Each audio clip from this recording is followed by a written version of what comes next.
Bismillahirrahmanirrahim. Assalamualaikum warahmatullahi wabarakatuh. Alhamdulillahirabbil alamin. Segala puji dan syukur kepada Allah Subhanahu wa taala. Di waktu yang istimewa ini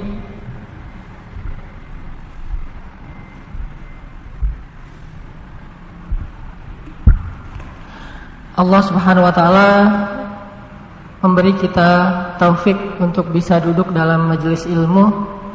Mudah-mudahan majelis ini menjadi majelis yang membuat kita bertambah iman kepada Allah, bertambah semangat untuk lebih taat kepada Allah Subhanahu wa taala. Teman-teman yang dirahmati Allah Subhanahu wa taala, hari ini saya dapat judul dari teman-teman Al-Ikhwan tentang sabar tak berbatas. Sebelum kita ngebahas tentang bab sabar tak berbatas ini, coba teman-teman buka dulu Al-Quran. Kalau yang punya aplikasi Al-Quran di handphonenya, ada di surat Al-Baqarah ayat 153. Surat Al-Baqarah, surat Al-Baqarah itu surat keberapa? Surat Al-Baqarah ayat 153.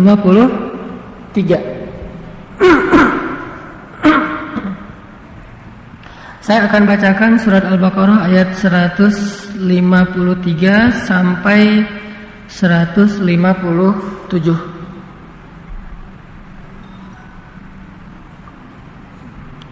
153 sampai 157.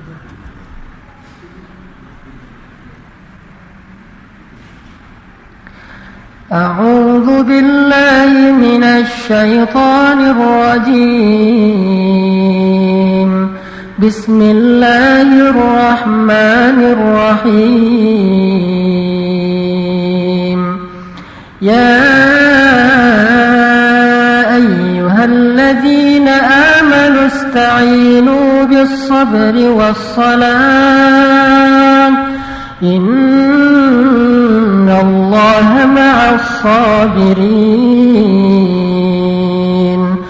ولا تقولوا لمن يقتل في سبيل الله أموات بل أحياء ولكن لا تشعرون ولنبلونكم بشيء من الخوف والجوع ونقص من الأموال والأنفس والثمرات وبشر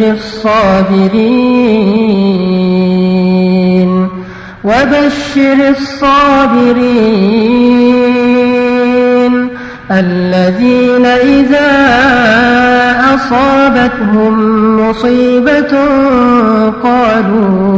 قالوا إنا لله وإنا إليه راجعون أولئك عليهم صلوات من ربهم ورحمة وأولئك هم المهتدون. Sadaqallahul azim. Teman-teman yang dirahmati Allah Subhanahu wa taala, sabar itu adalah lebih dari setengah cabang-cabang iman. Jadi kalau Nabi pernah menyampaikan bahwa iman itu ada sekitar 60-an cabang, bid'ah wasitun, ada sekitar 60-an cabang iman. Lebih dari 30-an cabang iman itu didapatkan dengan sabar. Kita mau jadi orang yang bertakwa harus sabar. Mau jadi orang yang istiqomah harus sabar. Mau menjadi orang yang taat harus sabar. Mau menjadi orang yang mulia akhlaknya sabar. Hampir seluruh cabang iman dalam agama kita itu didapatkan dengan sabar. Sehingga Allah sering tuh menyebutkan di antara ciri-ciri orang yang beriman itu adalah orang yang sabar dalam ujian. Bahkan Allah membedakan orang mukmin dengan orang munafik itu dari sudut kesabarannya. Di surat Al-Ankabut misalnya Allah menyebut bahwa orang mukmin itu adalah orang yang sabar ketika diuji, sedangkan orang munafik orang yang mengeluh dan berputus asa terhadap ujian. Makanya bab sabar ini bab yang sangat penting sekali untuk kita dapatkan. Kita pelajari supaya Allah Subhanahu wa taala mengakui kita termasuk orang beriman. Karena enggak semua orang yang mengaku beriman itu ternyata benar-benar beriman. Banyak di Al-Qur'an ayat orang bilang kami beriman tapi kata Allah tidak beriman. Salah satunya tuh di awal surat Al-Baqarah yang terkenal. وَمِنَ النَّاسِ مَنْ يَقُولُ آمَنَّا بِاللَّهِ وَبِالْيَوْمِ الْآخِرِ. Di antara manusia ada yang mengatakan amanna, kami telah beriman. وَمِنَ النَّاسِ مَنْ يَقُولُ آمَنَّا بِاللَّهِ آمَنَّا بِاللَّهِ, kami beriman kepada Allah. Amanna billahi wa bil yaumil akhir, kami beriman kepada akhirat. Kata siapa? An-nas, kata orang, kata manusia, kata kita. Tapi apa komen Allah? Jadi kita ngeposting saya orang beriman, tiba-tiba Allah ngekomen. Komennya wa ma hum bimu'minin. Kalian mah bukan orang beriman. Gitu. Kayak ada orang lagi senang-senangnya main skate. Kan di antara brand-brand skate yang cukup terkenal itu ada majalah Tracer misalnya, ada brand DC, atau ada Vans. Orang kalau lagi awal-awal senang main skate kan suka pakai baju yang tulisan DC-nya gede gitu ya, biar semua orang tahu bahwa saya mah anak skate gitu. Posting di Instagram pakai baju DC atau pakai baju Tracer, topinya DC, sepatunya Vans. Jadi semua brand skate itu dipakai sama dia. Diposting di Instagram supaya orang ngelihat, wah ini mah anak skate banget nih. Tapi walaupun dia kayak gitu, kemudian dia naik di atas papan skate, kayaknya gayanya tuh nggak skate banget. Apalagi kalau postingnya itu bukan foto tapi video. Begitu dia ngeboseh bahasa Indonesia apa? Jadi begitu dia naik di atas papan, cara ngebosehnya, cara dia riding loh, nggak ada trik, nggak ada apa-apa, kelihatan banget bahwa dia tuh maksa, bukan anak skate. Akhirnya yang punya majalah Tracer atau brand ambassador DC sama fans komen di bawah, lo kalau bukan anak skate nggak usah ngaku-ngaku gitu. Lo kalau bukan anak skate nggak usah ngaku-ngaku. Itu pernah tuh kemarin ada satu artis internasional yang cukup terkenal, cuma saya nggak mau nyebut namanya. Ini artis anak muda banget, penyanyi pop terkenal, pernah jadi paling ngehit. Followersnya tuh di atas 10 juta. Tapi dia bukan anak skate. Tiba-tiba dia pakai simbol Tracer, simbol brand skate, majalah skate, dan kayak seolah-olah dia pengen diaku bahwa saya mah artis yang senang main skate. Langsung dari pihak Tracer komen di bawahnya tuh, kamu kalau mau posting tolong jangan pakai brand kita, karena kamu itu bukan brand ambasadornya skate. Jadi bikin ilfil anak-anak skate yang lain. Ini gitu juga, dia posting amanna billah, dia posting asyhadu an la ilaha illallah, dia posting raditu billahi rabba, dia posting kalimat-kalimat yang seolah-olah pengen diaku bahwa saya itu orang beriman. Dia posting gitu. Allah yang lebih tahu siapa hambanya yang beriman. Tiba-tiba Allah komen, kamu mah bukan orang beriman, jadi gak usah ngaku-ngaku. Wa ma hum bimu'minin. Kurang lebih kayak gitu. Kalau saya senang main di laut, orang-orang kalau yang awal-awal belajar surfing tuh pengen pakai baju yang tulisannya Rip Curl gede gitu ya, Rip Curl atau Quicksilver. Udah gitu posting bahwa dia bawa papan, padahal belum bisa paddling, apalagi sampai take off ngambil ombak. Bawa papan doang posting pakai Rip Curl, pakai Quicksilver gede atau pakai brand-brand yang surfing. Akhirnya anak-anak surfer ngeliat itu jadi ilfil. Wah, dia mah bukan surfer, dia nggak pernah main di pantai. Tiba-tiba foto ngeposting di sosial media kalau dia seolah-olah anak surfing. Akhirnya pada komen, lu nggak usah ngaku-ngaku dah. Begitu juga orang yang mengaku beriman. Kalau dia nggak punya bukti bahwa dia orang beriman, maka Allah akan komen wa ma hum bimu'minin. Atau ada orang yang ngefans sama DJ. Saya pengen jadi DJ terkenal. Cuman dia nggak pernah nge-DJ, nyanyi juga suaranya fals, main musik juga nggak ada yang bisa. Tapi pengen jadi DJ terkenal, pakai alat-alat DJ gitu kayak apa, earphone gitu, saya nggak tahu apa namanya. Kemudian kayak berdiri di antara lighting yang gelap, terus ada banyak lighting, terus gini-gini. Padahal nggak bisa nge-DJ. Akhirnya DJ yang terkenal komen di bawahnya, nggak nge-like, cuma komen doang. Pernah manggung di mana? Nanya gitu sindir gitu, sambil ketawa-ketawa. Yang lain semuanya pada ilfil. Ini orang yang namanya ngaku-ngaku. Maka ada juga di dalam surat Al-Hujurat, orang A'rabi bilang gini, qalatil a'rabu amanna qul lam tu'minu walakin qulu aslamna walamma yadkhulul imanu fi qulubikum. Ada orang Badui bilang ke Rasulullah, amanna, kami beriman. Kata Allah bilang ke dia, Muhammad kasih tahu ke dia, lam tu'minu, sama sekali kamu belum beriman. Kamu baru masuk Islam, belum beriman sama sekali, karena iman belum terbukti dan belum ada di dalam hati kalian. Ternyata enggak semua orang yang mengaku beriman Allah like. Gak semua orang yang ngeposting la ilaha illallah Allah nge-like. Gak semua orang yang ngeposting raditu billahi rabba Allah langsung nge-like. Gak semua. Allah pengen lihat dulu postingannya ini benar belum nih. Dia kalau ngeposting video mainnya sesuai gak dengan citra yang dia lagi bangun. Jangan-jangan kontras.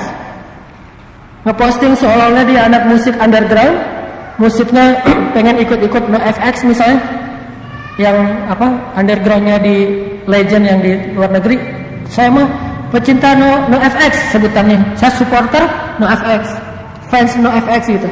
Tapi bajunya warna-warni, terus orangnya tuh bersih gitu, rambutnya rapi. Wah, lo mah nggak NoFX banget. Harusnya anak NoFX mah agak-agak ekstrim, radikal. Terus bahasanya kalau diposting bahasanya mah cool gitu. Harusnya kalau orang-orang yang mainnya di situ bahasanya sebutlah killing it atau rap gitu, tapi dia bahasanya cool, bukan rap. Berarti mah dia bukan anak main, cuman pengen jadi anak main. Kalau dia anak main mah kan kalau misalnya postingan bagus pasti postingnya komennya rap atau killing it atau so sick atau istilah-istilah anak main. Ternyata dia pakainya bukan istilah itu, pakainya cool, keren. Wah, gitu-gitu deh. Jadi ini istilah-istilah yang enggak banget di dunia anak main. Sehingga begitu dia nge-posting dibantah sama yang lain. Lo enggak anak NoFX. Lo bukan Rosemary gitu kalau di Indonesia mah. Lo bukan anak musik. Begitu juga kita. Makanya Allah berfirman di awal surat Al-Ankabut, Alif Lam Ahasiban nasu an yutraku an yaqulu amanna wa hum la yuftanun. Apakah manusia berpikir akan dibiarin aja ngomongin kami telah beriman? Akan dibiarin aja ngaku-ngaku sementara dia belum diuji. Ada kemarin teman saya datang ke Surabaya, ngaku-ngaku anak skate. Sampai di Surabaya sama anak skate diajak main. Kita main yuk, itu ada skatepark tuh di Surabaya, kita nge-trick yuk gitu. Kan diuji tuh, bener gak sih dia anak skate? Ternyata gak bisa, akhirnya dicemooh. Ternyata kamu bukan anak skate banget. Gitu juga orang yang mengaku beriman. Nah, ujiannya apa? Ujiannya sabar. Kalau mau benar-benar mengaku sebagai orang beriman, yang harus kita posting di hadapan Allah itu bukan sekedar ucapan-ucapan, simbol-simbol brand-brand iman. Brand iman itu la ilaha illallah, brand iman itu hasbunallah wa ni'mal wakil, brand iman itu subhanallah. Kalimat-kalimat yang brandednya itu adalah iman semuanya. Ternyata nggak cukup ngeposting brand iman. Kita juga harus membuktikan bahwa kita layak dengan brand itu. Jadi pakai sepatu Vans tuh bisa nge-trick, itu baru pakai sepatu Vans. Pakai Quicksilver berarti dia pakainya harusnya papan shortboard kalau di surfing. Dan 3 fansnya 3 sirip di bawah. Kalau pakai Quicksilver pakainya longboard itu nggak Quicksilver. Quicksilver itu alirannya mazhabnya shortboard. Dia nggak ngerti. Nah artinya dia salah posting. Kita pakai semua brand-brand iman. Tadi asyhadu an la ilaha illallah inna sholati wa nusuki wa mahyaya wa mamati lillahi rabbil alamin raditu billahi rabba hasbunallahu wa ni'mal wakil la haula wala quwata illa billah. Semua brand iman kita pakai, tapi kita nggak bisa apa-apa dalam keimanan, nggak teruji. Berarti brand itu hanya pencitraan akhir zaman. Allah mengatakan wa ma hum bimu'minin qul lam tu'minu. Kalian bukan orang yang pantas pakai brand itu, karena kalian baru pakai simbol tapi belum menjiwai pesan atau karakter dari brand tersebut. Terus gimana kita kalau mau pakai brand iman terus nggak bikin malaikat ilfil? Kita posting brand iman, malaikat ngeliat, wah bener dia yang bener nih, nggak bikin malaikat ilfil. Kalau malaikat ilfil, apalagi Allah sampai marah, berarti nanti Allah nyebutnya itu bukan orang mukmin, munafik. Wa ma hum bimu'minin itu berarti yukhadi'una Allah walladzina amanu wa ma yakhda'una illa anfusahum wa ma yash'urun. Mereka bohong kata Allah. Fake kalau bahasa sosial media. Postingin dengan brand tadi, fake lah gitu. Plagiat, segala macam bahasa-bahasa sosial media. Ternyata nggak benar. Fake. Fake itu bahasa lainnya adalah munafik. Munafik. Muna spasi fake. Itu bahasa Al-Qur'annya munafikun. Munafik. Bahasa sosial medianya muna__fake. Muna__ fake. Kenapa disebut fake? Soalnya nggak sesuai antara brand dengan karakter. Dianggap fake, bohong, yukhadi'. Padahal hanya membohongi diri sendiri. Kenapa bisa kayak gitu? Fi qulubihim maradun fazadahumullahu marada. Hati mereka itu ada penyakit. Apa penyakitnya? Pengen eksis tapi nggak mau usaha. Pengen eksis tapi nggak sejati.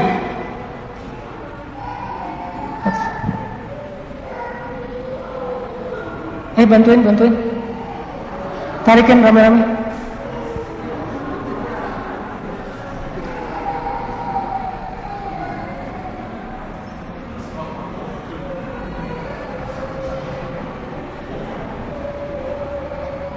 Sama hati-hati kalau yang bawa anak takut naik tangga sampai ke atas, dijagain. Oke, lanjut ya. Itu sama lah teman-teman. Saya cuma ngasih analogi doang, bukan mengubah materi, bukan mengubah konten. Karena saya di dunia senang main, senang jalan-jalan sama anak-anak muda. Jadi ternyata kebiasaan kita main itu sama berlaku juga di Islam.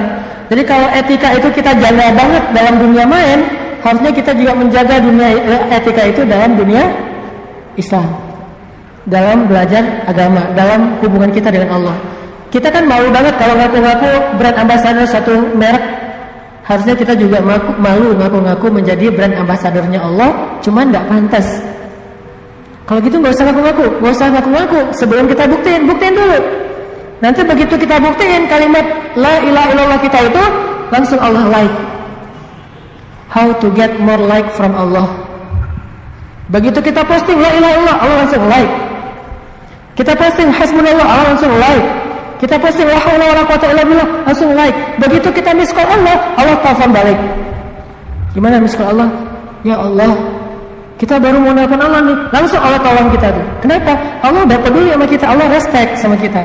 Tapi kalau misalnya kita fake, kita miss call 10 kali juga nggak akan dibalas. Siapa sih ini? Yang ada kita kegeeran. Ini karena kita muna__fake. Nah, sekarang kita belajar gimana cara ngulik sabar. Biar sabar kita layak untuk bisa pakai brand-brand iman. Biar sabar kita tuh pantas disebut sebagai orang-orang yang brand ambassador tadi.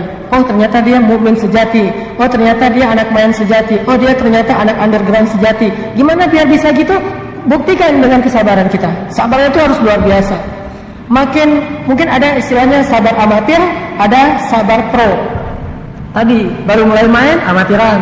Nanti makin jago, juara di banyak kompetisi, di banyak ujian, jadilah pro kan? Makin sering juara, makin pro. Punya ranking di kelas dunia. Sebutlah kalau teman saya di Bandung ada namanya Pevi Permana, anak skate. Pevi Permana ini punya ranking di Indonesia, termasuk misalnya 10 besar. Kenapa bisa dapat ranking 10 besar? Karena di setiap kompetisi, di setiap pertandingan dia sering juara, lulus, gol gitu. Kalau main bola mah selalu menang. Akhirnya punya ranking, punya kelas. Begitu juga nanti kita di akhirat. Lahum darajatun 'inda rabbihim. Mukmin itu berderajat-derajat, punya ranking di mata Allah. Rankingnya dilihat dari mana? Dari seringnya dia juara dalam kompetisi. Kompetisi itu kita sebut dengan istilah musibah. Kompetisi itu kita istilahkan dengan bala, ujian. Itulah kompetisinya. Begitu dikasih musibah, begitu dikasih ujian, kita lulus, dapat satu bonus, 1 poin nih dari Allah. 10 kali diuji, 10 kali lulus, berarti 10 poin. Begitu sering lulus, nanti kita punya ranking. Ternyata dia ranking nomor 1 di dunia, mukmin terbaik. Kenapa? Karena sering ikut kompetisi dan sering juara. Masalahnya kita pengen pakai brand itu, cuman nggak pernah berani ikut kompetisi. Ada kompetisi ini, nggak mau daftar. Kenapa? Takut diketawain, takut menerima tantangan. Akhirnya, apakah kita masuk ranking? Nggak pernah masuk ranking. Kenapa nggak pernah masuk ranking? Karena kita nggak pernah lulus kompetisi, nggak pernah juara. Minimal dapat 3 besar aja, konsisten di setiap kompetisi tingkat kota sampai tingkat nasional, bahkan sampai tingkat internasional, kita akan punya ranking. Nama kita followers kita mulai banyak. Followers kita siapa yang akan terus memperhatikan postingan kita? Malaikat. Begitu kita ujian 1 lulus, malaikat nge-follow. Si fulan tuh hamba Allah yang soleh banget loh. Malaikat sesama malaikat saling nge-mention. Malaikat saling mention. Malaikat ini mention malaikat itu, saling nge-mention. Akhirnya semua malaikat nge-follow kita. Followers 100.000 dan jumlahnya itu malaikat semuanya. Begitu kita ada masalah, malaikat ngedoain, Allahumma arhamhu, Allahumma gfirlahu, ya Allah maafin dia, ya Allah rahmati dia, ya Allah maafin dia, ya Allah rahmatin dia. Itu malaikat akan nge-follow kita kalau kita punya ranking. Kalau nggak punya ranking, kita mah nggak ada yang follow. Yang follow paling juga teman kita sendiri. Postingan baru 10. Kenapa 10? Karena nggak ada pertandingan. Followers 13, following 2000. Nge-followingnya tuh banyak, followersnya cuma 13. Kenapa bisa gitu? Karena nggak pernah ikut kompetisi, takut dengan challenge, dengan tantangan. Itu yang jadi masalah kita sebagai hamba Allah.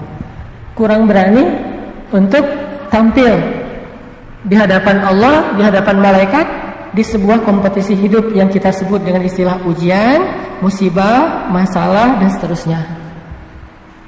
Dikasih ujian sakit, juara, dapat poin. Dikasih ujian pekerjaan, juara, dapat poin.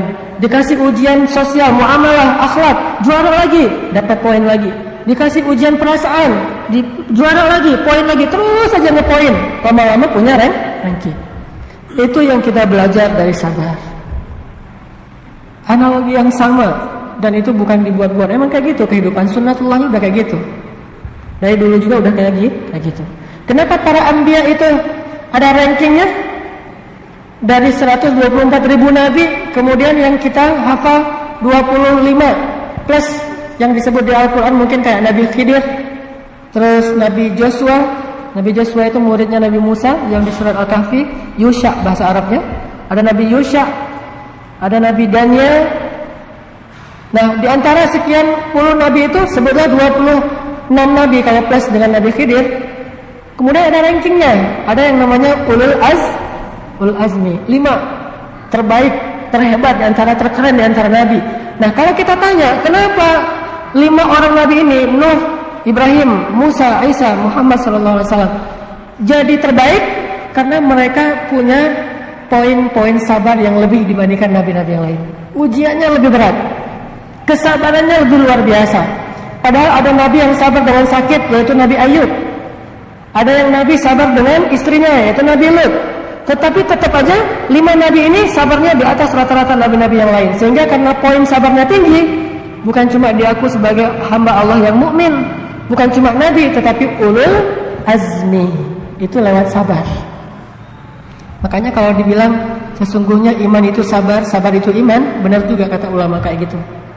Apa itu iman, Ustaz? Iman itu sabar. Sabar itu apa? Iman. Itu tahu aman. Itu kembaran tuh. Kalau kita mau bicara iman, wajib sabar.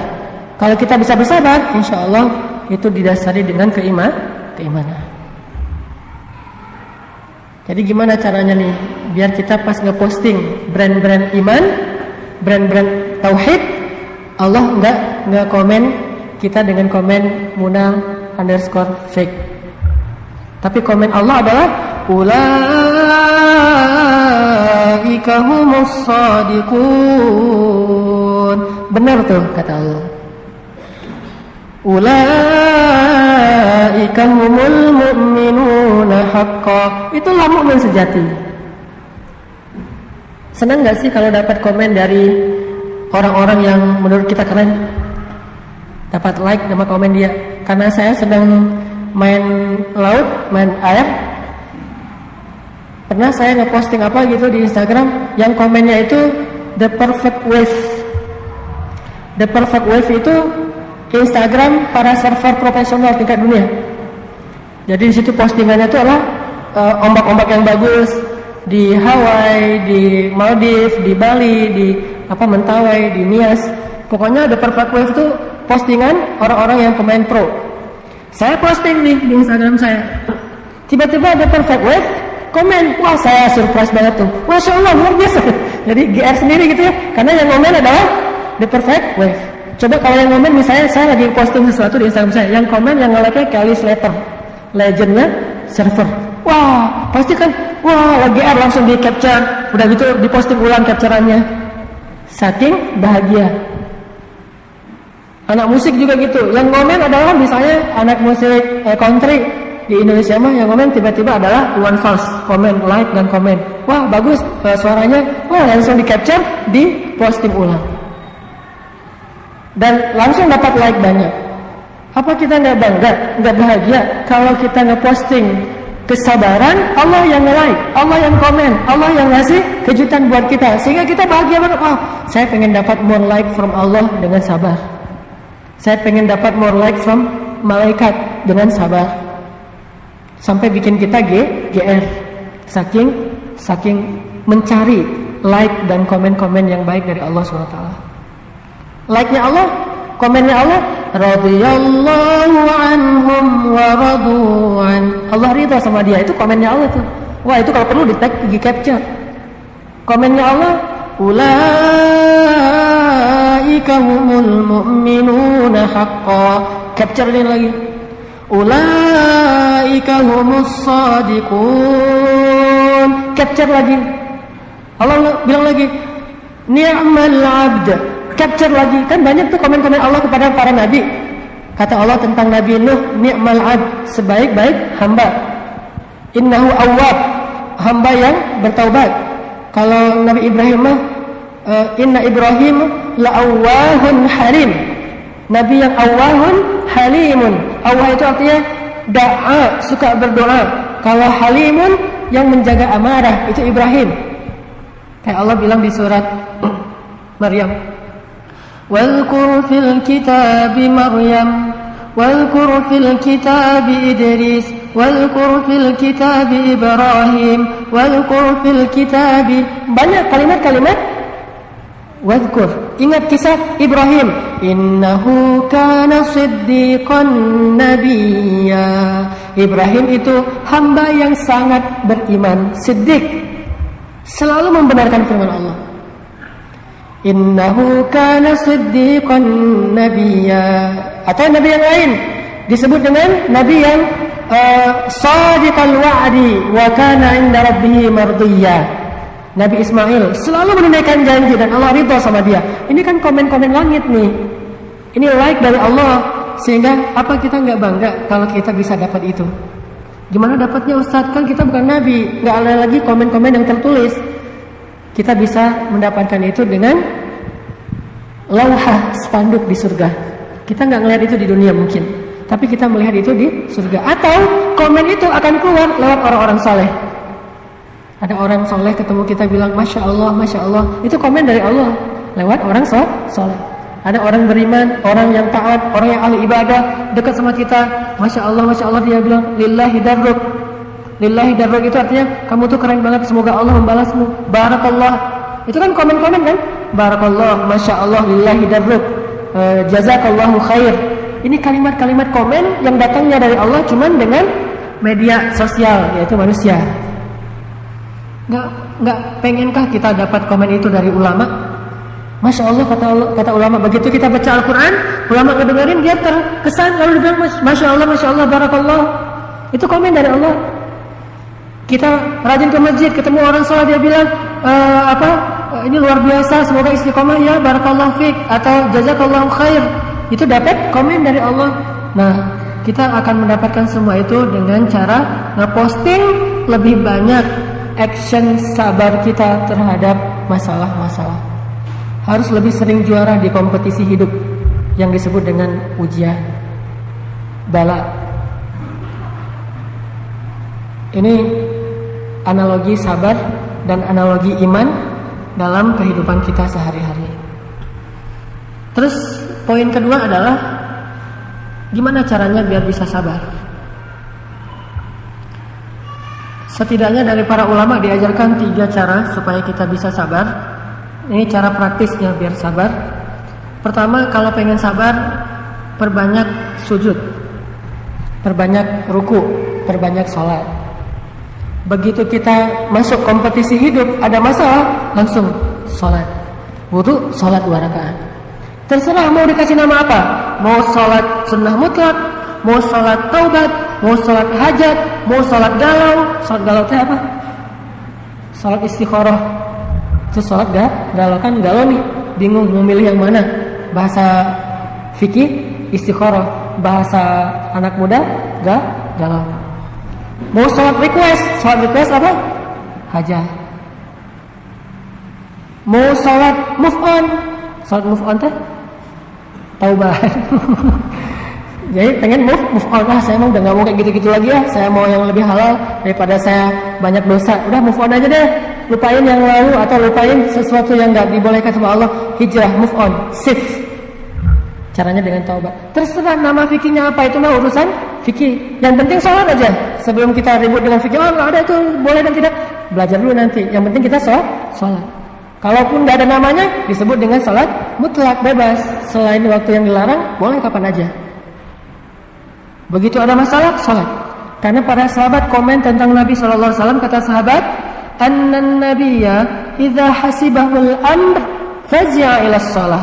Nabi itu kalau ada masalah dikit, sholat. Ada masalah dikit, sholat. Ada masalah apa aja, minta sama Allah. Salillaha walau milh. Minta kepada Allah walaupun cuma garam. Is'alullah. Minta sama Allah walaupun cuma garam doang. Aduh, ada jerawat. Salat Allahu Akbar. Jerawat salat? Ya. Ada masalah apa aja salat. Setelah salat kita minta, ya Allah, ini jerawat jadi menghalangi saya untuk datang melamar Allah. Jadi kapan saya mau menghijrahkan status? Orang mau melamar juga bilang, jerawatan lo jorok orangnya. Ya ditolak gitu ya. Supaya nggak ditolak, ya udah salat dulu, minta dihilangin jerawatnya. Siapa yang pernah dapat penyakit kulit terus berdoa Allah hilangkan penyakit kulitnya? Uwais Al-Qarani. Kata Nabi, khairut tabi'in Uwais. Sebaik-baik generasi tabi'in adalah Uwais, dari sebuah desa namanya desa Qaran di Yaman, sehingga kita kenal dengan nama Uwais Al-Qarani. Kalau di kita sekarang kan ada Al-Bukhari ya. Ustaz siapa tuh? Yang Subki. Nah, Subki Al-Bukhari, Subki dari Bogor. Kalau saya karena orang Aceh, Hanan Al-Aceh. orang Aceh. Kalau di Bandung mah ada daerah namanya Antapani, berarti Al-Antapani gitu. Ini Uwais Al-Qarani. Dia punya penyakit di seluruh tubuhnya tuh kayak kudis gitu, kayak penyakit kulit. Terus dia doa, ya Allah, sembuhkanlah semua penyakit kulit saya, tapi sisakan sedikit di bagian perut. Supaya apa? Nanti kalau saya lupa kepada engkau, saya ingat penyakit itu, saya jadi bersyukur. Fabi ayyi ala'i rabbikuma tukadziban. Akhirnya Allah sembuhkan kecuali di perut. Bayangin, enggak usah, jangan pilih-pilih kalau ke Allah mah. Udah aja semua yang kita butuhkan minta sama Allah, dari yang paling besar bahkan yang paling sepele sekalipun. Dan Allah tidak susah dengan dimintai banyak. Orang kalau kita minta banyak dia marah. Allah marah kalau kita nggak minta. Allah senang kepada hamba yang suka meminta kepada Allah, karena meminta itu bentuk dari berserah diri kita kepada Allah. Salat salah satunya. Mintalah pertolongan Allah dengan sabar dan salat. Salat itu menguatkan kita banget dalam sabar. Ada masalah dikit jerawat tadi, salat. Kalau teman-teman yang tadi masih jomblo, wah saya harus tahun ini harus nikah. Kalau tahun ini pengen nikah, banyak-banyak salat sunnah. Minta sama pemilik hati. Nanti pemilik hati yang akan mengarahkan kita kepada yang layak buat kita. Pengen menaklukkan hati cewek, minta sama pemilik hati si cewek itu.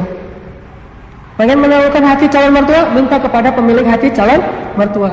Jangan ngandelin harta dulu, ngandelin Allah dulu. Pakai jalur langit sebelum jalur bumi. Udah pakai baju keren gitu ya, udah parfum segala macam, salat 2 rakaat. Ngapain? Mau ngelamar. Ditolak, salat lagi, oh berarti tadi kurang khusyuk. Salat lagi tuh, datang lagi, sampai akhirnya bukan cuma ditolak, diblok gitu ya. Kalau di sosial media mah. WA nggak dibalas, sudah di-read. Telepon jadi miss call, nggak diangkat. Akhirnya mention di sosial media, terus aja gitu, lama-lama di blok. Ya udah, cari lagi. Pokoknya jangan berhenti untuk meminta kepada Allah, terus saja minta sama Allah. Salat termasuk salat istikharah. Tapi by the way, salat istikharah itu teman-teman jangan dipakai untuk memilih antara yang halal dengan yang haram. Itu mah nggak perlu istikharah. Ada tuh, saya mau istikharah dulu ya. Ngapain istikharah? Ini lagi galau mau pacaran apa mau nikah? Udah aja, itu mah nggak perlu istikharah.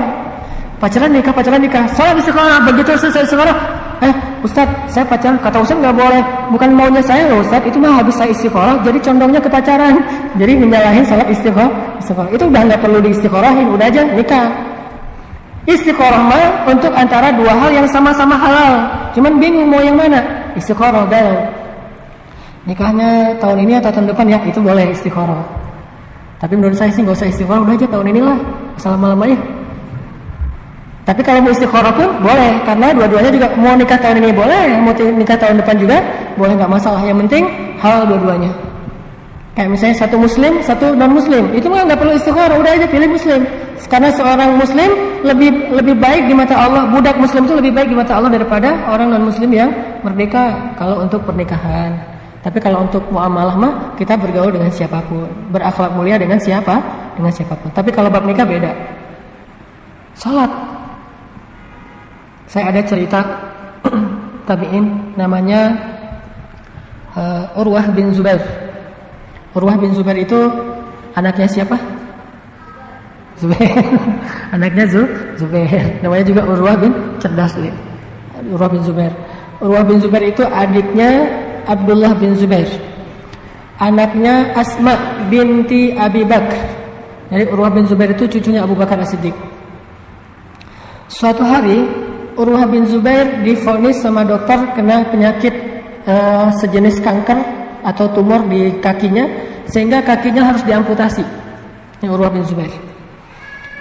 Akhirnya para tim dokter tabib ngumpul tanya kepada Urwah, kalau kita nggak mengamputasi kaki Anda, takutnya virusnya menyebar ke seluruh tubuh. Apakah kamu mau diamputasi? Artinya kamu akan kehilangan sebelah kaki. Kata dia, ya sudah, lakukanlah. Lillahi ma'aqa wa lillahi ma'akhadh.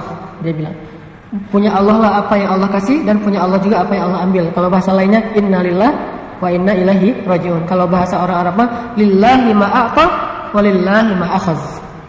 Kalau orang Indonesia nyebutnya inna lillah wa inna ilaihi rajiun. Udah, ya udah kalau gitu sepakat. Tanda tangan dulu dong, tanda tangan. Zaman dulu, tanda tangan bahwa dia siap diamputasi. Datang tim dokter, Urwah udah tidur. Tiba-tiba tim dokter ngasih minuman khamar. Kata dokter, Urwah minum ini dulu.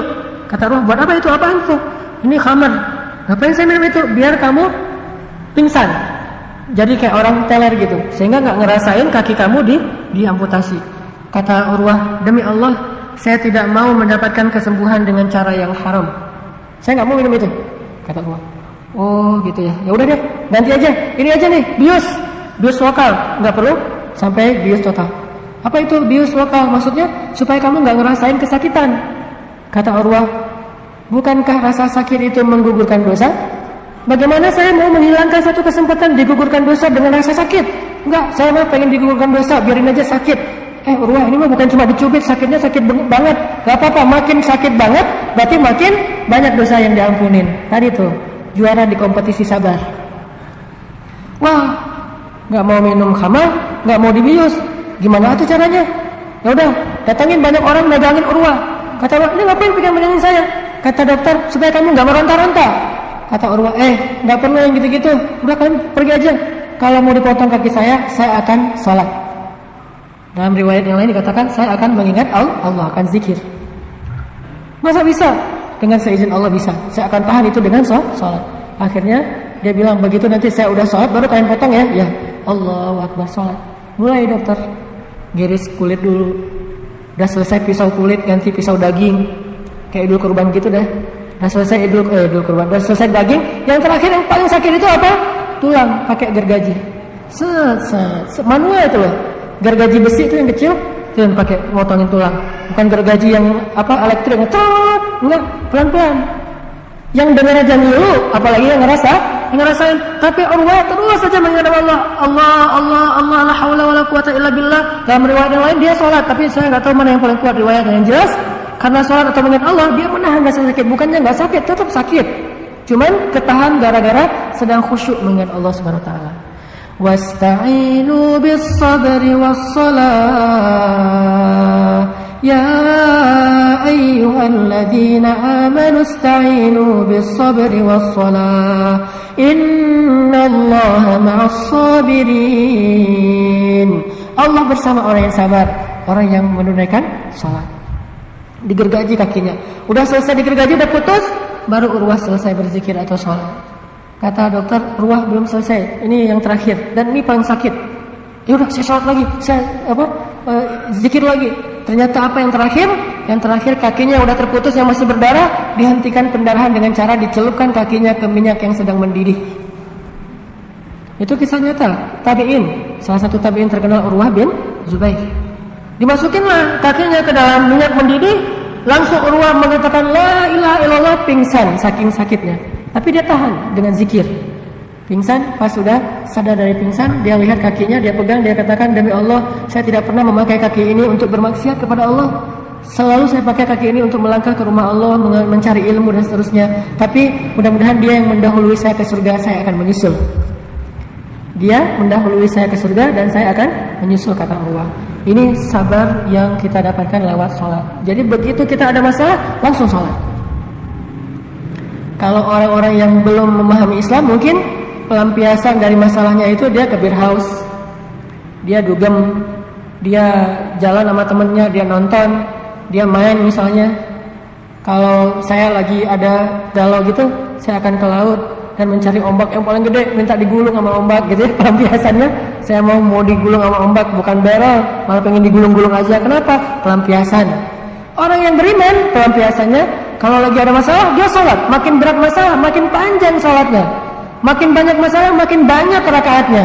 Makin besar masalah, makin lama sujudnya. Kepada siapa lebih baik kita kembali kecuali kepada Allah? Siapakah yang lebih baik dalam memberi jalan keluar daripada Allah Subhanahu Wa Taala? Makanya sholat itu harus jadi dalam tanda petik pelampiasan terhadap masalah-masalah kita. Ada masalah, datang ke masjid. Ada masalah, datang ke masjid. Dan itu ngefek banget loh. Masalah keluarga, datang ke masjid.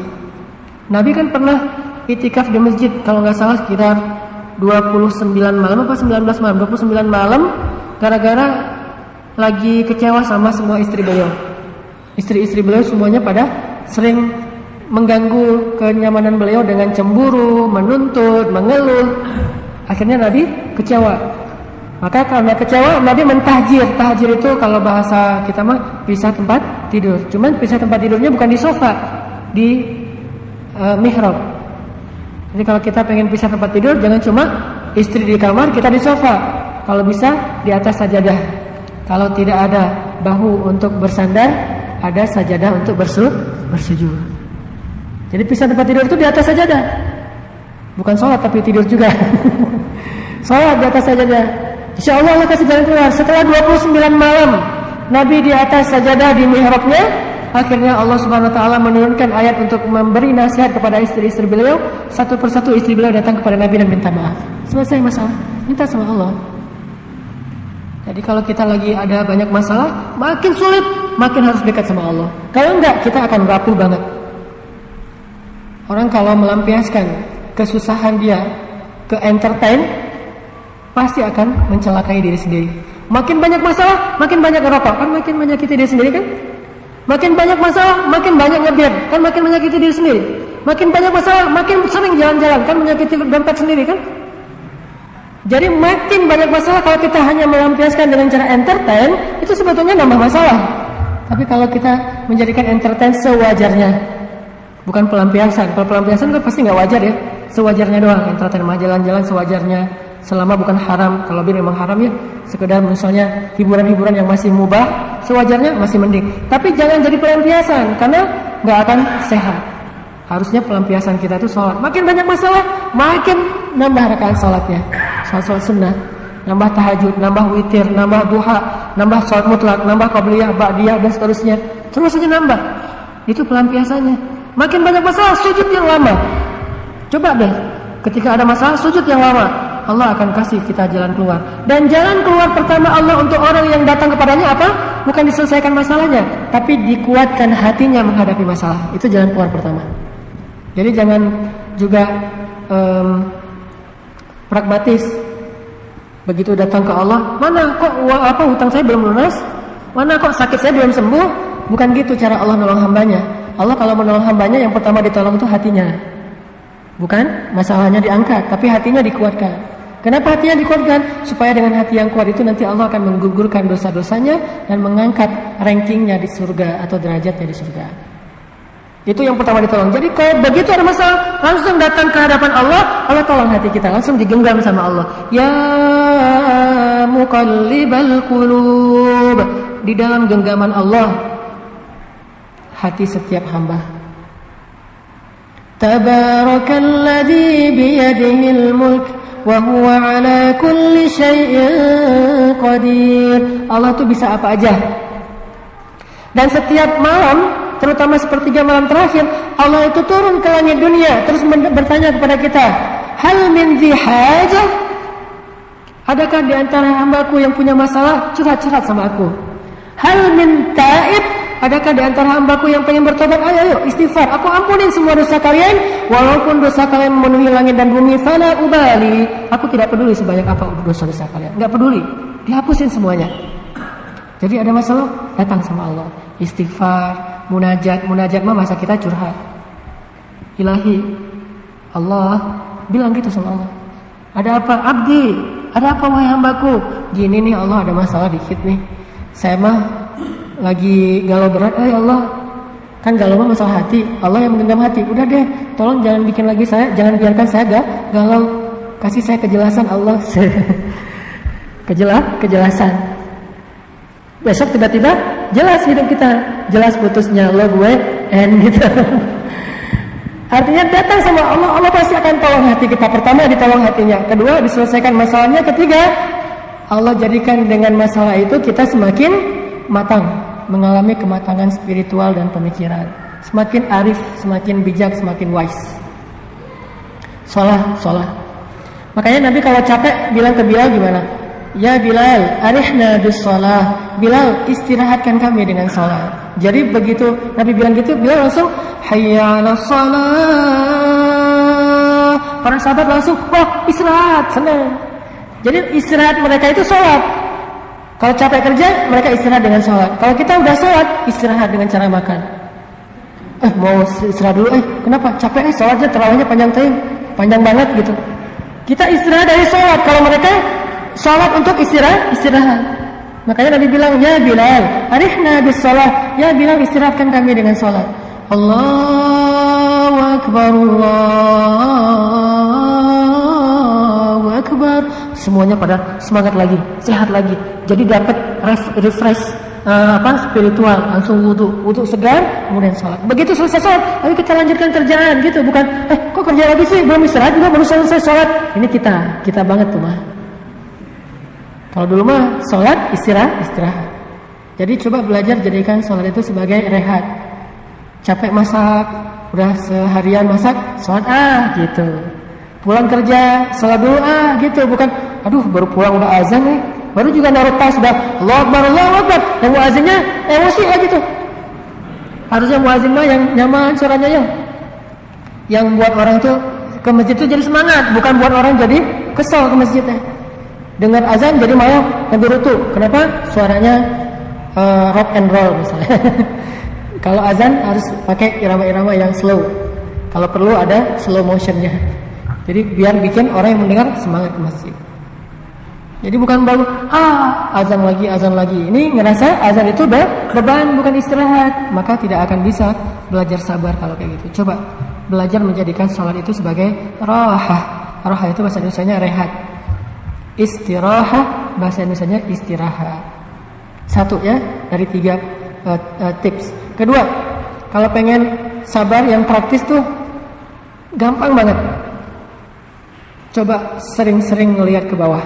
Dan itu tips yang sudah selalu disampaikan oleh para penceramah dari hadis Nabi. Dalam urusan dunia, lihat ke bawah. Dalam urusan akhirat, lihat ke atas. Lihat ke bawah itu gampang sekarang. Kita punya sosial media yang ngeposting keadaan saudara kita di Suriah, di Palestina itu kan banyak kan.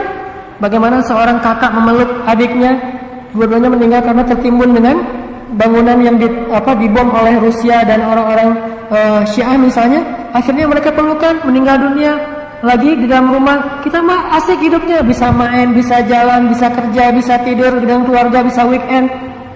Masa cuma masalah macet aja ngeluh? Mereka mah bukan lagi macet, udah dibombardir di Palestina. Di Palestina itu anak kecil mau sekolah belum tentu bisa pulang ke rumah, bisa jadi pergi sekolah dan pergi selama-lamanya.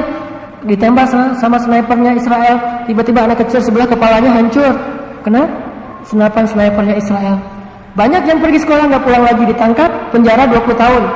Setelah 20 tahun dia pulang, keluarganya udah nggak ada. Kita hidupnya jauh lebih nikmat daripada mereka. Fabi ayyi ala'i rabbikuma tukadziban. Jadi kalau pengen bersabar, lihat. Jadi kita tinggal ngebuka Instagram kita, searching atau lihat di banyak grup. Kadang-kadang suka ada yang nge-broadcast gitu di Suriah, di Palestina, di Myanmar, terkatun-katun di tengah lautan. Atau di dekat rumah kita di Indonesia. Lihat yang kemarin saya Garut. Lihat juga di tempat saya dulu tsunami. Lihat di sekeliling kita banyak orang miskin yang tidur di emperan toko di bawah jembatan. Lihat banyak orang yang kelaparan. Di TV juga ada andai aku menjadi orang pinggiran. Kan acara-acara gitu banyak tuh. Bukankah itu cara kita untuk melihat ke bawah? Atau mau lihat langsung? Kita bisa datang ke orang yang sedang sakit. Kita menjenguk orang sakit, belajar sabar. Saya kalau dibawa istri saya ke orang-orang yang banyak kena kanker, pasien-pasien kanker yang kurang mampu, saya nggak berani ceramah. Istri saya kadang suka bilang gini, nanti tolong nasihatin mereka ya. Saya bilang nggak mau. Kenapa nggak mau? Nggak, orang saya kalau diuji kayak gitu juga belum tentu sabar kayak mereka. Malah saya malu kalau datang ke pasien-pasien kanker tuh, karena kebetulan istri saya sering nanganin pasien kanker. Kalau kita datang ke pasien kanker, saya malu malah. Jadi saya duduk aja di pojok-pojok gitu. Dan pasien-pasien itu nggak tahu kalau saya ustadz, dikira ini supirnya istri saya gitu. Datang duduk aja di pojok. Kenapa kok pojok gitu? Malu saya sama mereka. Mereka dikasih ujian seberat itu nggak ngeluh. Saya nggak ada ujian kadang-kadang ngeluh. Kan malu kan? Akhirnya jadi lebih sabar kalau ada masalah. Lihat ke bawah. Sering-sering membuka mata kita kepada orang-orang di sekeliling kita, baik di Indonesia, apalagi yang di luar negeri yang luar biasa ujiannya. Jadi kuat sabarnya. Dan yang terakhir, saya kalau ini maaf kalau kebanyakan analogi contoh-contohnya di surfing itu yang saya tahu aja karena saya suka main itu. Di surfing itu kalau di Instagram ada namanya IG-nya Cook Slam. Cook Slam tuh Instagram surfing khusus yang fail, yang gagal. Yang gagal yang dimakan hiu ada di Cook Slam. Jadi begitu naik take off ngambil ombak kegulung, masuk Cook Slam. ada yang ketabrak sama teman-temannya sama yang bawa papan masuk ke situ. Jadi pas saya ngeliat itu jadi ngerasa, wah kalau saya cuma capek doang pedal nggak ada apa-apanya dibandingkan yang main di karang. Kan ombak mah ada yang di pasir, ada yang di karang. Kalau di karang tuh lebih bagus, nggak bentuknya nge-shape. Kalau di pasir biasa. Saya mah mainnya di pasir, begitu gulung ombak sekali paling-paling kehantam di pasir, keguaran sedikit lah. Kalau di karang itu bisa sobek, kepalanya sobek kayak gitu, masih mending saya mah nggak ada apa-apanya, semangat lagi. Begitulah hidup. Makin sering melihat orang yang lebih susah, makin kita survive, makin tough jadinya. Cari orang-orang yang lebih susah dari kita. Dan itu nggak jauh kok, nggak susah nyarinya. Yang ketiga, pengen sabar, kita harus belajar memahami janji-janji Allah terhadap orang yang sabar. Wabashiris sabirin, sampaikan berita gembira kepada orang yang sabar. Ulaika alaihim salawatun min rabbihim wa rahmah. Allah akan mengampuni dosa mereka dan menyayangi mereka. Allah akan memberikan kepada mereka nanti di akhirat satu mimbar khusus, namanya mimbar orang-orang yang sabar. Masuk surganya khusus dan seterusnya. Janji-janji, kalau kita sabar nanti kita akan dapat ini. Kalau kita sabar kita akan dapat jalan keluar. Kalau kita yakin itu, kita akan betah banget. Kayak orang skate yang rajin ngulik trik. Wah, mikirin trik itu, ngulik trik harus kayak gini, harus kayak gitu. Terus aja jatuh berkali-kali. Dia ulik, kenapa? Karena dia tahu kalau udah bisa nanti juara di kompetisi. Kalau juara kompetisi naik ranking. Ngulik trik. Orang yang musik, mikirin lagu apa, lagi komposer gitu ya, mikirin lagu baru atau lagi coba latihan dulu sebelum perform. Karena dia yakin kalau udah sering latihan, insya Allah nanti pas perform bisa perfect. Jadi kalau kita tahu keutamaan dari sabar, kita akan bersyukur ketika dikasih masalah justru. Cuman setidaknya kalaupun belum bisa bersyukur terhadap masalah, minimal kita bisa tabah. Oh nggak apa-apa dikasih masalah, karena Allah pengen kasih ini. Di balik kesusahan selalu ada kemudahan, selalu tuh. Teman-teman tahu pohon alpukat? Kalau buah alpukat tahu kali ya. Kalau pohonnya pernah? Apa yang terlintas pertama kali dalam benak teman-teman kalau diomongin pohon alpukat? Banyak ulat. Itu terkenal tuh. Lebih banyak daripada jambu dan mangga itu alpukat. Tapi tahukah kita kenapa alpukat itu banyak ulat? Karena ternyata, ini saya ngobrol sama seorang petani alpukat, saya bilang, dia kasih saya alpukat enak gitu. Terus saya bilang, wah dari mana nih? Dari kebun Ustaz. Wah Masya Allah punya kebunnya. Ustaz mau saya kasih benihnya nanam di rumah satu? Enggak mau. Kenapa? Banyak ulat. Nah kata dia, Ustaz berarti nggak ngerti apa itu alpukat. Mikir gitu ya. Apa itu alpukat? Kenapa banyak ulat? Saya tanya, kenapa emang? Jadi alpukat itu ya, begitu tumbuh buah yang benihnya, keluar buahnya, itu langsung muncul ulat bersamaan dengan buah. Dan ulat itu jumlahnya sama dengan jumlah daun, atau bahkan lebih. Dia akan makan semua daun-daun di pohon itu.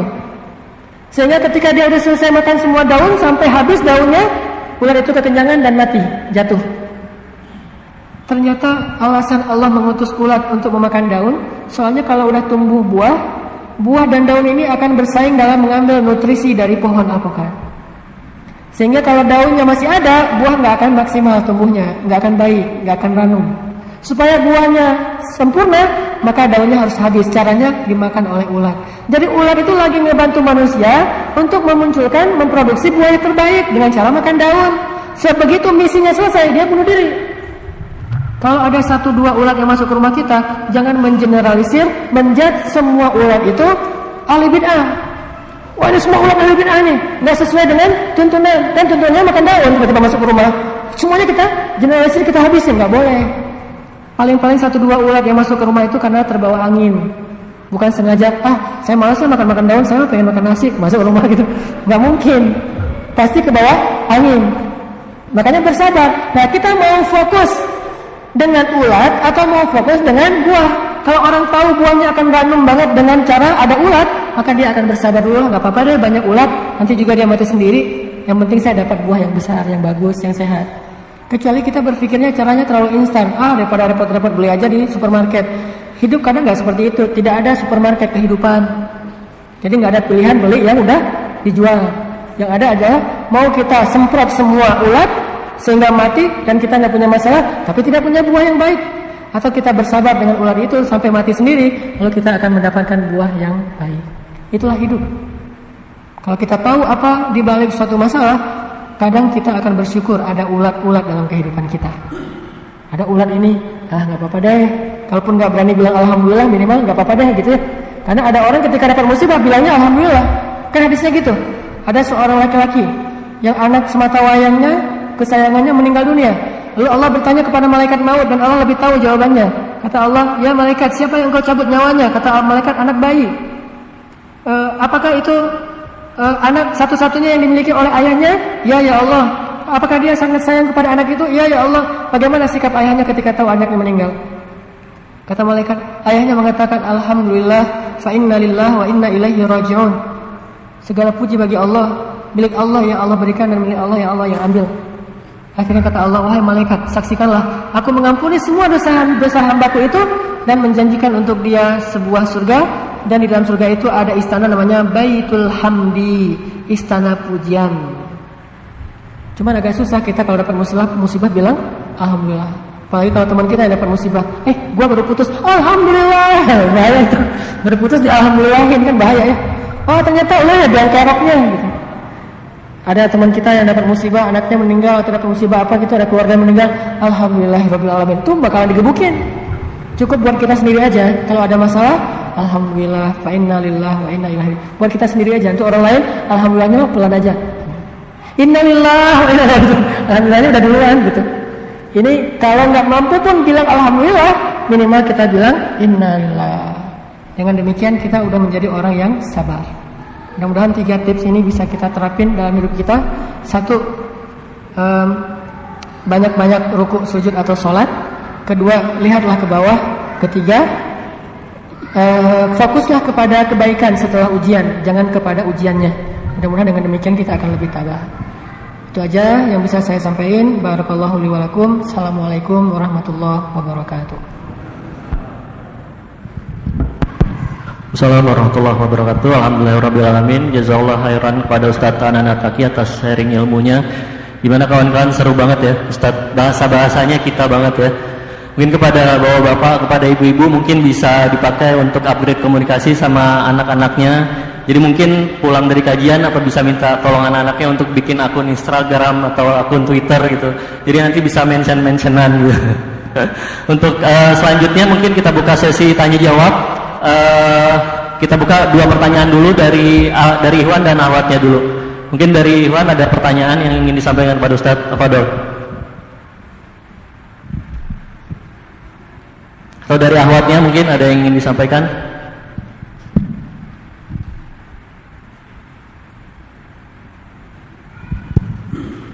Assalamualaikum warahmatullahi wabarakatuh. Nama saya Ainia. Saya mau bertanya Pak Ustadz, kan kalau yang kita tahu mungkin beberapa orang akan berpikir sabar itu ya udah hadapin aja, atau lebih kayak pasrah gitu, diem aja. Sedangkan ada yang bilang kayak petani untuk sampai dapat panen itu dia melakukan kayak penanaman, terus dipupuk dan dipanen, itu termasuk bersabar. Nah, sebenarnya sabar tuh yang kayak gimana? Apa emang harus kita pasrah aja, atau kita harus do it gitu, harus do something gitu? Makasih. Assalamualaikum warahmatullahi wabarakatuh. Baik, dulu pertanyaannya sabar yang bagaimana yang tepat gitu ya. Selanjutnya mungkin dari Ikhwannya ada yang ingin ditanyakan.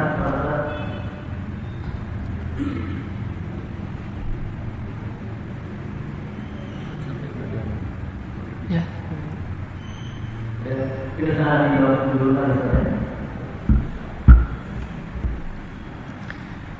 Gimana maksud dari sabar atau praktek sabar itu sendiri? Kalau tadi mungkin baru dibahas how to bersabar. Kalau sekarang sabar itu apa gitu ya? Apakah hanya dengan pasrah dan pasif, diam aja, atau do something? Ada 3 nih makna sabar teh. 1, tidak mengeluh. Kalaupun terlanjur mengeluh, karena itu kadang manusiawi, jangan sampai kita dikenal sebagai tukang ngeluh. Sesekali mengeluh itu wajar, tapi jangan sampai menjadi tukang ngeluh aja. menyalahkan Allah, menyalahkan orang lain, mencari kambing hitam aja intinya. Ini ngeluh, nggak bersyukur sama sekali. Yang dilihat fokusnya kepada yang kurang aja, yang nggak dia dapetin aja, yang nggak nyaman aja yang dia fokus. Sedangkan yang lebih, yang baik dia nggak fokus. Jadi makna sabar itu pertama, sesedikit mungkin mengeluh. Ada masalah, kayak misalnya mau jalan, hujan, bukan hujannya yang buat dia mengeluh, tetapi dia, kalau hujan berarti cari payung atau siapin jas hujan. Itu kan ikhtiar ya. Tapi nggak mengeluh, hujan kemarin hujan, hari ini hujan terus gitu ya. Ini namanya ngeluh. Allah, kayaknya nggak begitu. Nih saya pengen hijrah, karena saya baru pertama nih mau talim tapi hujan, baru pertama mau talim hujan lagi tuh. Karena emang musim hujan. Nah ini ngeluh namanya, cari. Atau lo sih ngambil jalan ini nih, udah tahu jalan ini macet masih diambil jalan ini. Kenapa nggak naik tol aja tadi? Segala macam cari kambing hitam. Ngeluh namanya. Kedua, sabar itu nggak putus asa. Nggak putus asa dalam arti menunggu datangnya jalan keluar. Karena Nabi mengatakan, intizarul faraj min indillah ibadatun. Menunggu datangnya pertolongan Allah itu adalah ibadah. Menunggu doang, nunggu sakit sampai kita sembuh, kita nunggu nggak mengeluh, itu ibadah. Jadi bagi orang sakit, kalau dia nggak mengeluh dan sabar, setiap detiknya itu kayak orang berzikir atau sholat sunnah. Karena ibadah bagi dia. Intizarul faraj, menunggu datangnya pertolongan Allah. Nggak putus asa menunggu. Kalau disuruh tunggu setahun, berarti setahun ibadah. Disuruh tunggu sebulan, berarti sebulan ibadah. Gimana makin lama masalah, makin lama beribadah. Dia paham itu. Menunggu. Yang kedua, setelah nggak ngeluh terus menunggu. Yang ketiga, baru terus mencari jalan keluar dengan ikhtiar. Itu sabar. Orang yang nggak sabar berarti udah nggak mau ikhtiar yang Allah ridhoi. Dia ikhtiarnya ikhtiar pragmatis, sebut sakit. Pertama dia nggak terlalu banyak ngeluh, paling bilang aduh sakit, nggak bilang ini sakit kok nggak sembuh-sembuh, nggak ngomong gitu. Apa sih maunya Allah, nggak ngomong gitu, cuma bilang aduh sakit, wajar. Kemudian dia menunggu, sabar aja sampai sembuh. Ketiga, dia berikhtiar. Ikhtiarnya apa? Yang syar'i, yang Allah ridhoi. Contoh, ke dokter secara medis konvensional atau ke holistik dengan cara terapi atau herbal, atau mungkin dengan cara ada terapi-terapi khusus. Yang penting masih syar'i. Kalau dia udah mulai putus asa tuh kelihatan dia mulai datang ke paranormal, ke dukun, orang pintar.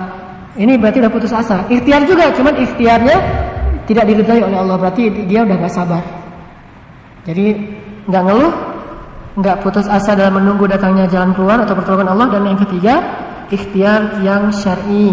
Kalau udah nggak syar'i, syar'i itu artinya nggak sesuai dengan syariat, berarti dia itu bukan ikhtiar namanya, tapi ikhtibar. Tapi ada lagi nih definisi sabar di sisi Rasulullah. Kata Nabi, as-sabru 'inda sidmatil ula. Sabar itu artinya atau dilihatnya di awal kejadian, itu sabar. Karena ada seorang ibu-ibu di zaman Nabi mengalami musibah kematian. Saya lupa apakah suaminya, apakah anaknya yang meninggal. Pokoknya dia meratapi mayat di rumahnya, dia meratap gitu. Anakku, kamu masih kecil, kau udah meninggal, satu-satunya anak saya, segala macam dia meratap. Nabi takziah ke rumah mereka, berkunjung, ngejenguk. Begitu Nabi ngejenguk ke rumah mereka, kan laki-laki dan perempuan dipisah kamar tuh. Nabi ngomong dari balik dinding, kata Nabi, ya mra'ah, ya amatallah, isbiri wahtasibi. Wahai ibu, bersabarlah dan harapkanlah kebaikan di sisi Allah, jangan mengeluh, kata Nabi. Kata ibu ini, sabar. Kamu enak ngomong nggak mengeluh karena kamu nggak diuji kayak saya. Dia marah kepada Nabi karena nggak tahu kalau itu Nabi. Enak aja ngomong, jangan ngeluh, jangan meratap. Kamu nggak tahu sih gimana perasaan seorang ibu dan seterusnya. Nabi diam, pulang. Begitu Nabi pulang, orang-orang bilang ke ibu ini, Bu, tadi tahu nggak siapa yang ngomong? Kata ibu itu, nggak tahu siapa yang nanya. Dia Rasulullah. Langsung dia merasa bersalah dan takut. Astagfirullahaladzim, berarti saya baru membentak Rasulullah. Langsung dia pergi ke rumah Rasulullah. Besoknya dia minta maaf sama Rasulullah. Kata Rasulullah, innamas sabru 'inda sidmatil ula. Sesungguhnya sabar itu di awal kejadian, bukan sekarang. Jadi begitu kita dapat musibah, di situ kaitan sabar nggak nih? Kalau panik berarti nggak sabar. Misalnya kita dengerin orang mencela kita, ngomongnya nggak enak gitu di jalan gitu ya, woi apa gitu, keluar kalimat yang nggak enak, kalimat hewan misalnya. Akhirnya kita marah juga, dasar lu segala macam, panjang jadinya. Ujung-ujungnya udah selesai, pulang. Pas sampai di rumah baru kita, astagfirullahaladzim, kok saya tadi gitu ya? udah deh saya mah sabar aja, nggak usah diladenin yang gitu-gitu. Itu namanya bukan sabar, itu namanya sadar. Beda sabar sama sadar. Kalau sabar di awal, kalau sadar belakangan. Kita sering sabar apa sering sadar sih? Sering sadar. Masih mending daripada nggak sadar-sadar ya. Udah lumayan lah. Cuman berarti kita belum tergolong orang yang sadar, masih tergolong orang yang sadar. Sadar itu bahasa Al-Qur'annya awabin, orang yang kembali, orang yang bertaubat, orang yang memperbaiki. Tapi belum jadi orang yang muttaqin. Kalau muttaqinnya wal kadhimina al-ghaidh, menahan amarah. Kalau udah marah terus lama-lama, ya udah deh, saya mah recovery aja, udah maaf ya, sorry segala macam. Itu namanya sadar, masih mending lah. Tapi lebih baik kalau bisa kita sabar dari awal kejadian udah sabar. Begitu orang mencela kita, astagfirullahaladzim, udah gitu aja. Kalau orang ada yang berperilaku jahil kepada kita qalu salaman, kita berjalan dengan cara menebar kedamaian. Itu sabar. Tapi kalau udah ngamuk-ngamuk duluan, besoknya maaf ya kemarin saya kebawa emosi, itu namanya sadar, bukan sabar. Innamas sabru 'inda sidmatil ula. Sabar itu di awal kejadian kata Nabi. Itu.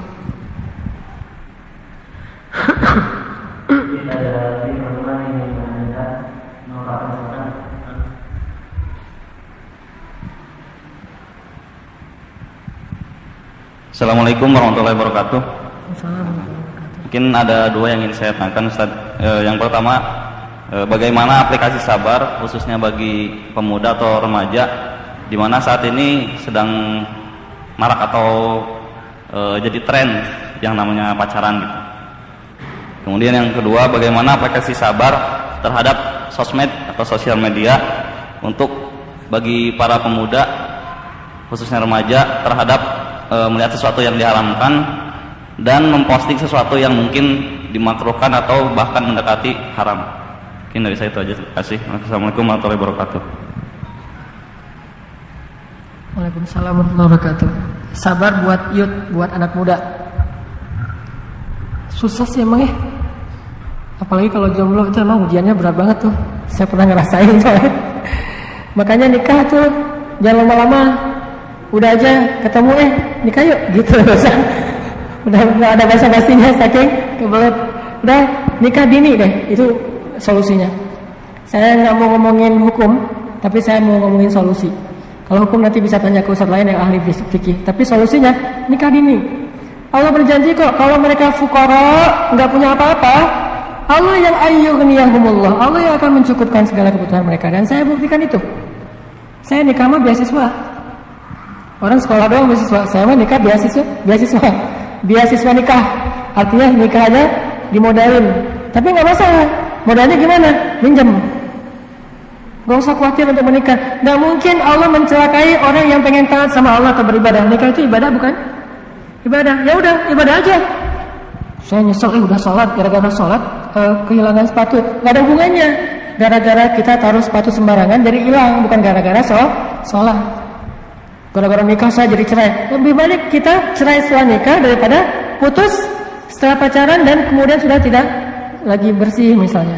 Makanya solusi yang paling baik itu adalah nikah. Gak usah khawatir. Masalahnya kita kadang-kadang yakin calonnya ya yang kurang yakin ya. Atau kita berdua yakin nih calon mertuanya yang kurang yakin. Itu jadi masalahnya. Kita mah yakin banget, udah mantap gitu. Saya mau nikah tahun ini. Gak ketemu ceweknya. Kita nikah yuk daripada kita gini-gini aja. Ayo, kamu emang udah siap? Allah yang akan menyiapkan. Oh ya udah, bismillah deh kalau gitu, bismillah. Datang ke calon mertua. Calon mertuanya nggak mau, dia mau auzubillah begitu.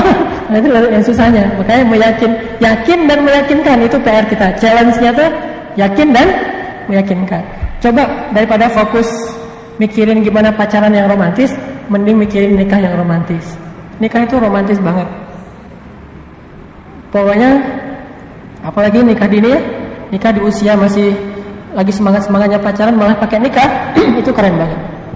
Kita jalan bareng, kita mesra-mesraan, kita ngapa-ngapainin, itu semuanya diridhai Allah. Pandangan mata aja berpahala. Gini aja sama pasangan kita, liatin, ngapain ya, lihat saya lagi ibadah dengan cara memandang kamu gitu. Kalau nikah, kalau pacaran, saya lagi, ngapain sih kamu lihat ke bawah ada kehilangan duitnya? Enggak, saya mah lagi beribadah dengan tidak memandang kamu. Jadi kalau pacaran malah ibadahnya kalau nggak memandang. Kalau nikah ibadahnya dengan cara memandang, kebalik. Kalau pacaran naik motor, jauh dikit dong, jangan terlalu nempel gitu. Kita belum muhrim tahu kan gitu ya. Kalau nikah yang rapat dong, ini bayangin nih. Makin berpahala. Beda. Rugilah orang-orang yang melampiaskan hasrat cintanya tapi nggak berani pacaran. Rugi tuh. Kalau pengen cinta kita lampiaskan, kita ekspresikan menggebu-gebu, udah nikah aja. Dan boleh apa aja lah. Dan diridhoi lagi sama Allah, berpahala. Tuh, satu. Kedua, sosmed gimana? Ujian di sosmed itu bukan cuma menundukkan pandangan sih. Jangan kepo. Karena menundukkan pandangan di sosmed justru gara-gara menundukkan pandangan jadi ngelihat. Jadi makna ghadul basar di sosmed itu bukan menundukkan pandangan, tapi jangan kepo. Karena semua orang di sosmed pasti menundukkan pandangan. Kalau ke situ namanya bukan sosmed, namanya lagi baca papan tulis atau nonton. Nonton ke depan, sosmed ke bawah, gini. Jangan kepo. Wah, ada postingan kayaknya cantik nih, diklik. Keluar yang satu postingan, lama-lama ngeklik lagi akunnya, jadi keluar lebih banyak lagi. Nggak usah kepo. Kepo itu dalam bahasa Al-Quran ghadul basar. Katakanlah kepada laki-laki dan perempuan, hendaklah mereka jangan kepo. Itu ayatnya surat An-Nur. Katakan kepada perempuan dan laki-laki supaya jangan kepo. Dan insya Allah kalau kita nggak kepo akan terpelihara hati kita. Kalau terpelihara hati akan khusyuk sholatnya. Ciri-ciri kita kurang jaga pandangan, ciri-ciri kita suka kepo adalah nggak khusyuk dalam sholat. Ciri-ciri kita suka ngepoin Instagram orang, kita malas ke masjid. Ciri-ciri kita suka ngepoin Instagram orang, kita malas beribadah. Kita malas duduk dalam taklim, kita malas berzikir. Itu ciri-ciri kita senang ngepo.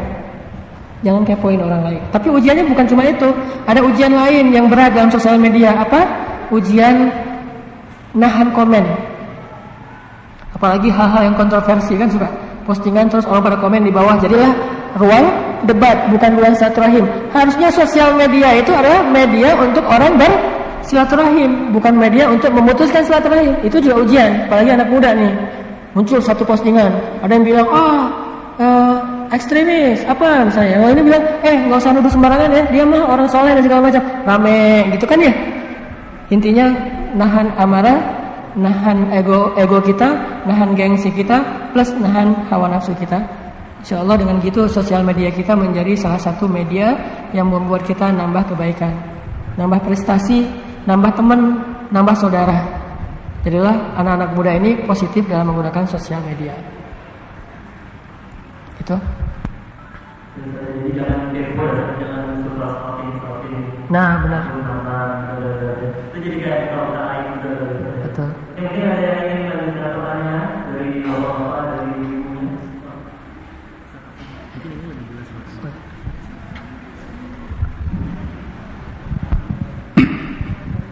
Assalamualaikum warahmatullahi wabarakatuh. Pertama alhamdulillah, terima kasih Pak Ustadz bahwa pada hari ini satu ilmu yang saya dapatkan.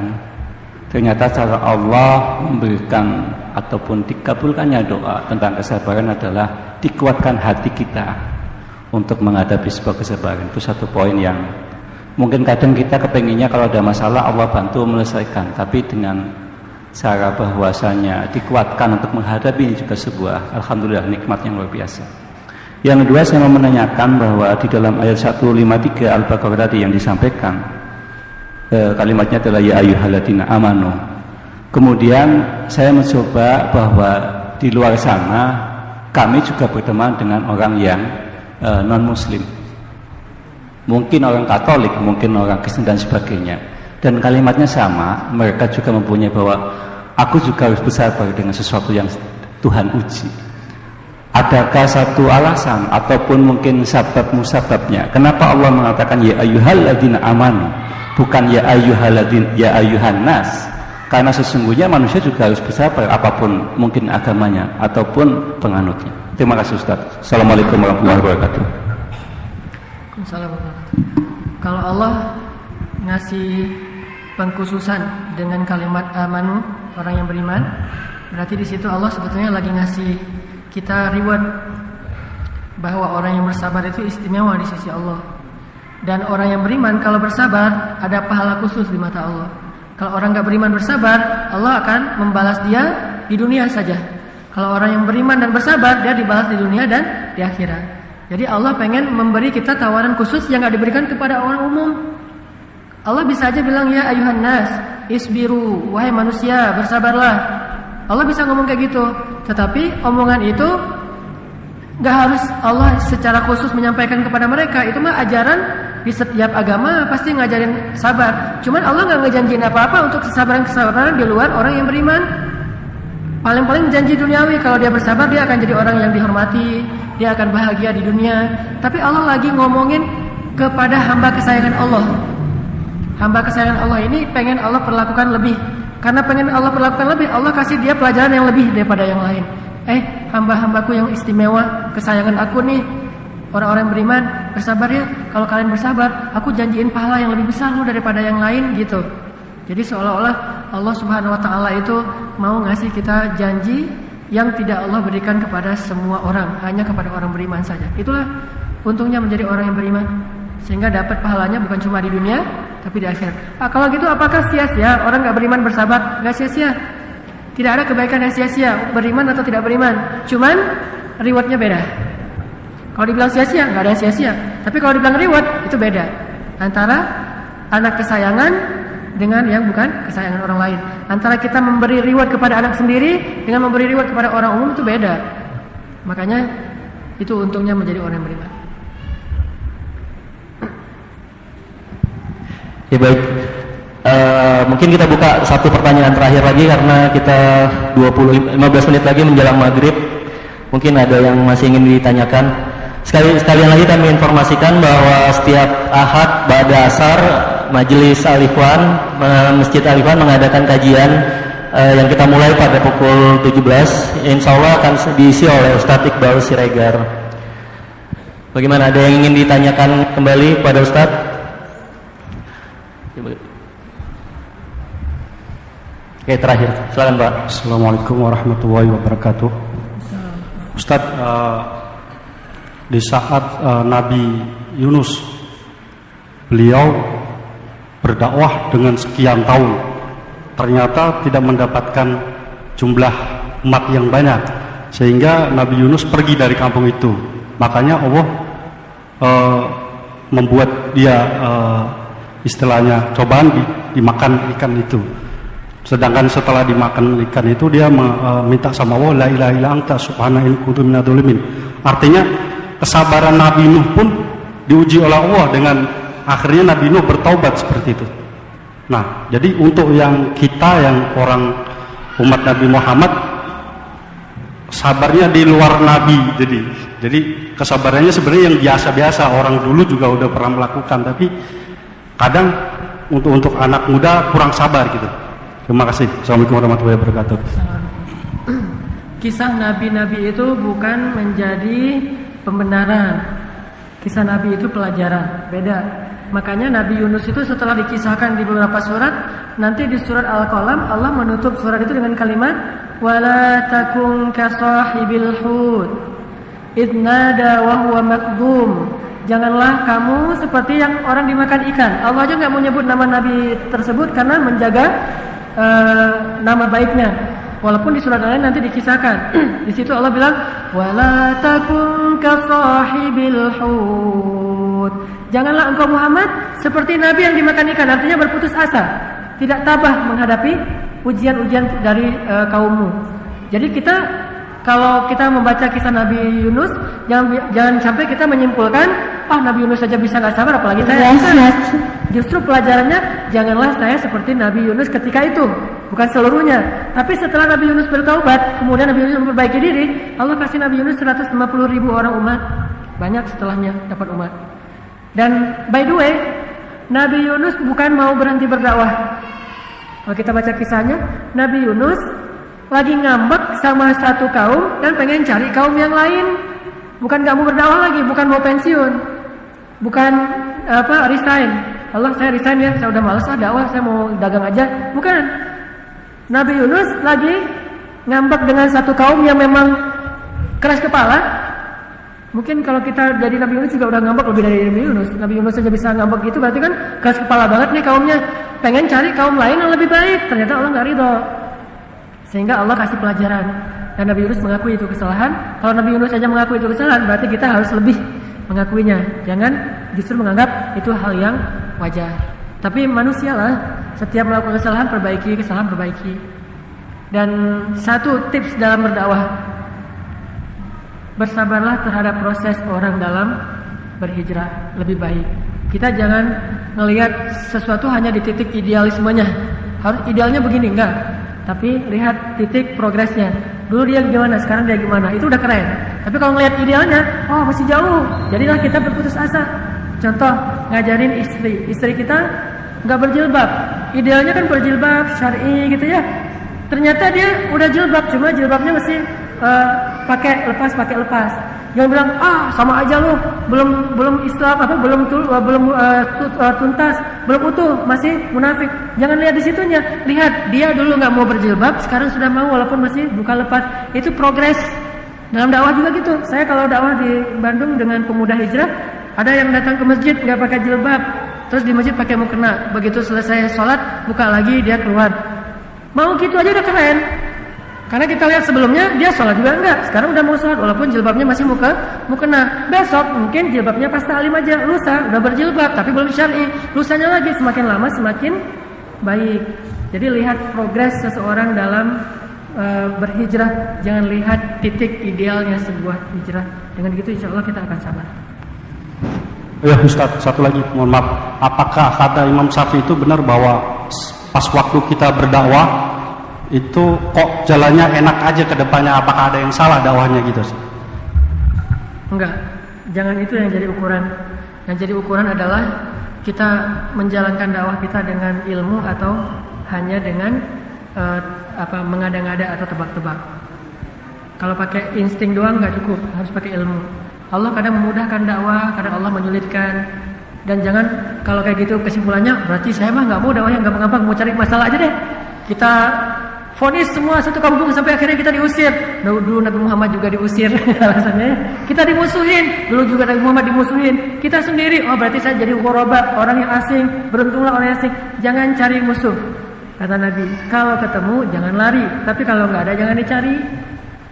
Ya, makanya kalau dimudahkan, alhamdulillah. Yang penting udah sesuai dengan ilmu yang kita pelajari.